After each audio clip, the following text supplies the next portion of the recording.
बंधु माने एबे चली श्रावण मास। श्रावण मासटी प्रभु शिव शंकर को समर्पित अटे एवं प्रभु शिव शंकर अरख फूल अत्यंत प्रिय होइथाय। तेबे बंधु माने एही श्रावण मासरे जदि आपण अरखर चेर धारण करती तेबे एहा आपणक पई बहुत लाभदायक होइथाय। तेबे अरख चेर पिंधिबा द्वारा आपणकु केउ सब फायदा मिली थाय ताहा आजिर एही भिडियो रे आमे माने विस्तार भाबरे जानिबा। अरख चेर पिंधिबा द्वारा आपणक जीवन रे केउ सब चमत्कार घटी थाय, आपणक जीवन रे केउ सब परिवर्तन होई थाय से विषय रे आजिर एही भिडियो रे आमे माने जानिबा। एही भिडियो रे आपण जे गछटी को देखुछंती आपण माने समस्ते एही गछटी सहित भल भाबरे परिचित अटंती। आम ओडिसा रे आमे समस्ते एहाकू अरख गछ भाबरे जानिचे। तेबे बंधु माने आपण एहा मध्य भल भाबरे जानती जे एही गछर फूलटी अर्थात अरख फूलटी भगवान शिव शंकरंकर अत्यंत प्रिय अटे।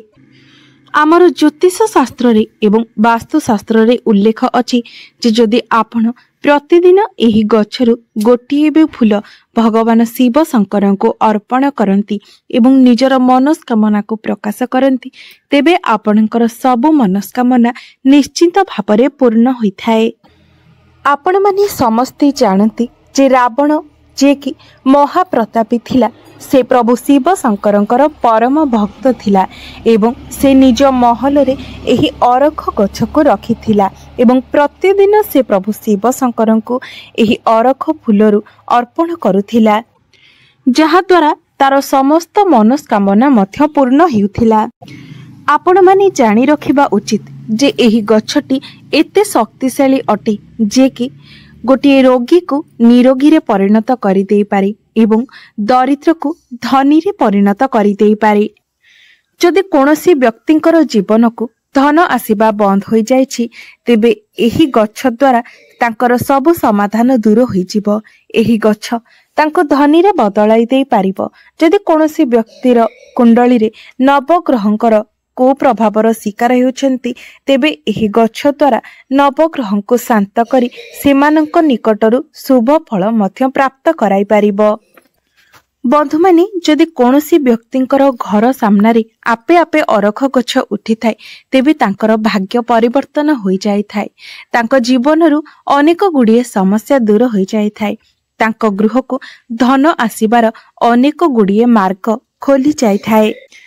बंधु माने आपण माने लक्ष्य करिथिबे जे अरख गछटी जेतेबेले अधिक पूर्ण होई जाई थाए सेतेबेले तार मूल भागटी एवं तार फलटी मध्य प्रभु गणेशंकर आकृति धारण करिथाए। सेथिपाई एपरि मध्य माना जाए जे अरख गछरे प्रभु गणेश निवास करिथांती। एही गछटीर मुख्य कार्य हेउछि रोगींकर रोग भल करिबा एवं गोटे दरिद्र लोकर जीवनरू दारिद्र्यता को दूर करिबा। बंधु माने आयुर्वेदिक शास्त्र अनुसार एही गछटी को एक उत्तम गछ बोली माना जाय थाए। कारण जेते बड़ रोग होई थाउ किंबा जेते बड़ रोगी हेई थाउ एही गछर प्रयोग द्वारा सेही रोग को निश्चय रूप रे भल करा जाय पारिबो। एही अरख गछरे अनेक देवादेवींकर वास होई थाए। तेबे एहार मूल बा चेर को जदि सठिक रूप रे प्रयोग करा जाय तेबे एहा आपनकु अनेक गुड़िए लाभ प्रदान करि पारिबो। तेबे आजिर एही भिडियो रे मो आपण मानकु एही गछर चियो चमत्कारी उपाय गुड़िक विषय रे कहिबाको जाउछि एवं चमत्कारी प्रयोग गुड़िक विषय रे कहिबाको जाउछि।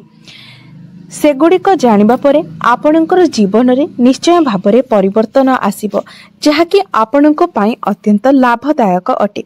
सेथिपाई भिडियोटी को स्किप न करी एसबु विषय रे संपूर्ण जानिबा पाई भिडियोटी को निश्चय देखंतु। भिडियोटी को लाइक करी चैनलटी को सब्सक्राइब करि दियंतु एवं कमेंट बॉक्स रे भक्ति एवं श्रद्धार सहित ओम नमः शिवाय जय श्री गणेश निश्चय लिखंतु। बंधु माने जदि आपण माने एही गछर फूल को सठिक भाबरे पूजा कार्य रे व्यवहार करंती तेबे आपणको जीवन को धन आसीबार अनेक गुड़िए बाट खोली जाय थाए। धन जनित अनेक गुड़िए समस्या आपणको जीवनरू समाधान होई जाय थाए। जदि आपण कोनोसी नुआ व्यवसाय आरंभ करिबा पई चाहुथांती एवं आपण चाहुथांती जे आपणकर व्यवसाय प्रथमरु ही आपनकु लाभ प्रदान करू आपणकर व्यवसाय रे उत्तरोत्तर उन्नति हेउ। तेबे आपण सठिक रूप रे एही गछर साधना करि नियंतु। बंधु माने एही गछटी रे अनेक गुण भरी रहिछि। तेबे आजिर एही भिडियो रे आमे एही गछटीर तांत्रिक गुण उपरे आलोचना करिबा। बंधु माने एहार तांत्रिक प्रयोग दुई प्रकार रे होई थाए। गोटी एहार फूल द्वारा आउ गोटी एहार मूल बा चेर द्वारा होई थाए। तेबे प्रथमे आमे एहार मूल बा चेर विषय रे कथा हेबा। बंधु माने जदि आपणक गृह रे सबु बेले लड़ाई झगड़ा हेउछि, आपणक परिवारर सदस्य मानक मध्य रे भल पाइबा विश्वास धीरे धीरे कम हो जाउछि एवं भूल बुझामणा सृष्टि हेउछि, किंबा आपणक गृह उपरे केही कला जादू किंबा गुणी गारेडी करिसेंती, तेबे आपणकु जेउठारे भी अरख गछ मिलुछि आपण सेठारु अरख गछटिए उपाड़ी आणंतु एवं तार मूल बा चेरकु आपण भल भाबरे सफा करी गोटे लाल कपड़ा रे बांधी निजर मुख्य द्वार रे झुलाई दियंतु। एपरि करिबा द्वारा आपणक गृह रे थिबा समस्त प्रकारर नकारात्मक शक्ति आपणक घर बाहरी जाई थाए एवं गृह रे सकारात्मक शक्तिर संचार होई थाए। आपण माने एही गुरुत्वपूर्ण जिनिसटे जानि रखिबा उचित जे जदि गृह रे नकारात्मक शक्तिर वृद्धि होई थाए एवं नकारात्मक शक्तिर बास होई थाए, तेबे आपणक गृह रे विभिन्न प्रकारर समस्या देखा देई थाए। तेबे बंधु माने आपण माने जदि आपणकर व्यवसाय रे उन्नति चाहुछंती, तेबे मो आपणको जे उपाय कहबाको जाउछि ताहा प्रभु गणेशंको नै अटे। तेबे एथि पई आपणको घर निकट रे जे कोनोसी भी जागा रे अरख गछ उठिछि, आपण सेठारो एक अरख गछ नै आसंतु एवं सेही अरख गछटी को आपण गोटिए हळदिया कुंड रे लगाई दियंतु। आपण एही गछटी को बुधवार दिन आनी निज घरे एक हळदिया कुंड रे लगाई स्थापना करंतु एवं 11 दिन पर्यंत आपण सेही गछ निकट रे एक घियर दीप प्रज्वलन करी निजर मनस्कामना को प्रकाश करंतु, कारण एही 11 संख्याटी प्रभु गणेशंकर अत्यंत प्रिय होई थाए। तेबे आपण एही उपायटी को 11टी बुधवार पर्यंत करिवे, अर्थात 11टी बुधवार आपण सेही गछ निकटरे एक घियर दीप जाली निजर मनस्कामना को प्रकाश करिवे। एपरि माना जाए जे जदि आपण एही प्रकारे एही गछटीर साधना करंती, तेबे आपणको प्रभु गणेशंकर आशीर्वाद प्राप्त होई थाए। आपण जानती भगवान गणेश हेउछंती विघ्न विनाशक, तेनु आपण जदि कोनोसी नुआ व्यवसाय आरंभ करिबाको जाउछंती, तेबे व्यवसाय आरंभ करिबा पूर्वरु जदि कोनोसी विघ्न उत्पन्न हुए, तेबे सेही विघ्न गुड़िक नाश होई जाय थाए एवं व्यवसाय आरंभ करिबा परे मध्य आपणको व्यवसाय रे भल फल प्राप्त होई थाए, आपणको निज व्यवसाय रे लाभ प्राप्त होई थाए एवं आपणक व्यवसाय रे उत्तरोत्तर उन्नति मध्य होई थाए। जदि आपण कोनोसी क्षेत्र रे निजर टंका को इन्वेस्ट करूछंती, तेबे सेथिरे आपणको 2 गुणा लाभ प्राप्त हेबो एवं आपणकर भाग्य मध्य एहा द्वारा आपणको साथ देइथाए, कारण आपणको प्रभु गणेशंकर आशीर्वाद प्राप्त होई थाए एवं आपण जानती जे व्यक्ति को तांकर भाग्य साथ देइथाए से जदि माटी को भी छुअंती, तेबे ताहा सुनारे बदली जाई थाए। अर्थात से जेउ भी कार्य रे हाथ देइथांती, प्रत्येक कार्य रे तांको केवल सफलता ही प्राप्त होई थाए। तेबे मु जेउ प्रकारे आपणको एही उपायटी 11टी बुधवार दिन पर्यंत करिबाको कहिले, आपण जदि सेही प्रकारे 11टी बुधवार पर्यंत एही उपायटी पालन करिनियंती, तेबे आपणको जीवन रे धन जनित समस्या रहिबो नाही। समस्त प्रकारर कष्ट एवं समस्या मध्य आपणको जीवनरु दूरेई जिवो। एबे मो आपणको आउ गोटे उपाय विषय रे कहिबाको जाउछि एवं एही उपायटी भगवान शिव शंकरको प्रसन्न करिबार एक उत्तम उपाय अटे।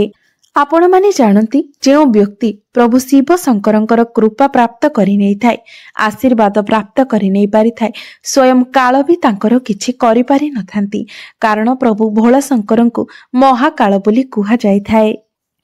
ତେବେ ଏଥିପାଇଁ ଆପଣ ସୋମବାର ଦିନ ବ୍ରହ୍ମ ମୁହୂର୍ତ୍ତରୁ ଉଠି ସ୍ନାନ କାର୍ଯ୍ୟ ସମାପନ କରିନିଅନ୍ତୁ ଏବଂ ଏହି ଅରଖ ଫୁଲରୁ ନେଇ ଏବଂ ଗୋଟିଏ ଲୋଟା ଜଳ ନେଇ ଆପଣ ଶିବ ମନ୍ଦିରକୁ ଯାଆନ୍ତୁ। ସେଠାରେ ପ୍ରଭୁ ଶିବ ଶଙ୍କରଙ୍କୁ ଶିବଲିଙ୍ଗ ଉପରେ ଆପଣ ଜଳ ଏବଂ ସେହି ଫୁଲକୁ ଅର୍ପଣ କରି 501 ଥର ଓମ୍ ନମଃ ଶିବାୟ ମନ୍ତ୍ରର ଜପ କରନ୍ତୁ। ଏପରି କରିବା ଦ୍ୱାରା ମାନା ଯାଇଥାଏ ଯେ ଆପଣଙ୍କ ଭିତରେ ଏକ ଅପୂର୍ବ ଊର୍ଜା ସୃଷ୍ଟି ହୋଇଥାଏ, ଯାହାଦ୍ୱାରା ଆପଣଙ୍କ ଶରୀରରେ ଥିବା ରୋଗ ଏବଂ ମାନସିକ ଅଶାନ୍ତି ମଧ୍ୟ ଦୂର ହୋଇଯାଇଥାଏ। ଆପଣଙ୍କର ଜୀବନରେ ଚାଲିଥିବା ଅନେକ ଗୁଡ଼ିଏ କଷ୍ଟ ଏବଂ ସମସ୍ୟା ମଧ୍ୟ ଦୂର ହୋଇଯାଇଥାଏ। ନବଗ୍ରହ ଆପଣଙ୍କର ସାଥ ଦେଇଥାନ୍ତି, ଯାହାଦ୍ୱାରା ଆପଣଙ୍କର ଦୁର୍ଭାଗ୍ୟ ସୌଭାଗ୍ୟରେ ପରିଣତ ହୋଇଯାଇଥାଏ। ଆପଣଙ୍କୁ ପ୍ରଭୁ ଭୋଳା ଶଙ୍କରଙ୍କର ଆଶୀର୍ବାଦ ପ୍ରାପ୍ତ ହୋଇଥାଏ। ଆପଣଙ୍କର ସମସ୍ତ ମନସ୍କାମନା ପୂର୍ଣ୍ଣ ହୋଇଥାଏ। ଏହି ଅରଖ ଗଛର ଫୁଲଟି ଅତ୍ୟନ୍ତ ଶକ୍ତିଶାଳୀ ହୋଇଥାଏ। ଏହି ଫୁଲଟି ଭଗବାନ ଭୋଳା ଶଙ୍କରଙ୍କର ଅତ୍ୟନ୍ତ ପ୍ରିୟ ହୋଇଥାଏ। ଏଥିପାଇଁ ରାବଣ ମଧ୍ୟ ପ୍ରଭୁ ଭୋଳା ଶଙ୍କରଙ୍କୁ ପ୍ରସନ୍ନ କରିବା ପାଇଁ ଏହି ଗଛ ଏବଂ ଫୁଲର ସଠିକ୍ ଭାବରେ ପ୍ରୟୋଗ କରୁଥିଲା। ବନ୍ଧୁମାନେ, ଯଦି କୌଣସି ବ୍ୟକ୍ତିଙ୍କୁ କିଛି ରୋଗ ହୋଇଛି ଏବଂ ଲଗାତାର ସେ ବେମାରୀରେ ପଡ଼ି ରହୁଛନ୍ତି ଏବଂ ଆପଣଙ୍କୁ ଏପରି ଲାଗୁଛି ଯେ ତାଙ୍କ ଉପରେ କୌଣସି ତନ୍ତ୍ରମନ୍ତ୍ରର ଶକ୍ତିର ପ୍ରଭାବ ରହୁଛି, ତେବେ ଆପଣ ଏକ ଅରଖ ଗଛର ଡାଳ ନେଇ ଆସନ୍ତୁ ଏବଂ ତାଙ୍କର ମୁଣ୍ଡ ଚାରିପାଖରେ ଆପଣ ଏହି ଡାଳକୁ 7 ଥର ବୁଲାଇ ସେହି ଡାଳକୁ ନେଇ କୌଣସି ଏକ ପ୍ରବାହିତ ଜଳରେ ପ୍ରବାହିତ କରିଦିଅନ୍ତୁ। ଏପରି କରିବା ଦ୍ୱାରା ମାନା ଯାଇଥାଏ କି ଯଦି ସେହି ବ୍ୟକ୍ତିଙ୍କ ଉପରେ କୌଣସି ଦୁଷ୍ଟ ଶକ୍ତି କିମ୍ବା ତନ୍ତ୍ରମନ୍ତ୍ରର ପ୍ରଭାବ ରହିଥାଏ, ତେବେ ତୁରନ୍ତ ତାହା ସମାପ୍ତ ହୋଇଥାଏ, ଯାହାଫଳରେ ସେହି ବ୍ୟକ୍ତିଙ୍କର ସ୍ୱାସ୍ଥ୍ୟରେ ପରିବର୍ତ୍ତନ ଆସିଥାଏ। ତେବେ ବନ୍ଧୁମାନେ, ଆପଣମାନେ ନିଶ୍ଚୟ ଭାବରେ ଏହି ଭିଡ଼ିଓଟିରୁ ଜାଣିପାରିଥିବେ ଏହି ଅରଖ ଗଛଟି କେତେ ମୂଲ୍ୟବାନ ଅଟେ ଏବଂ ଆପଣଙ୍କୁ ଏହା କେତେ ଗୁଡ଼ିଏ ସମସ୍ୟାରୁ ବାହାର କରିଦେଇପାରିବେ।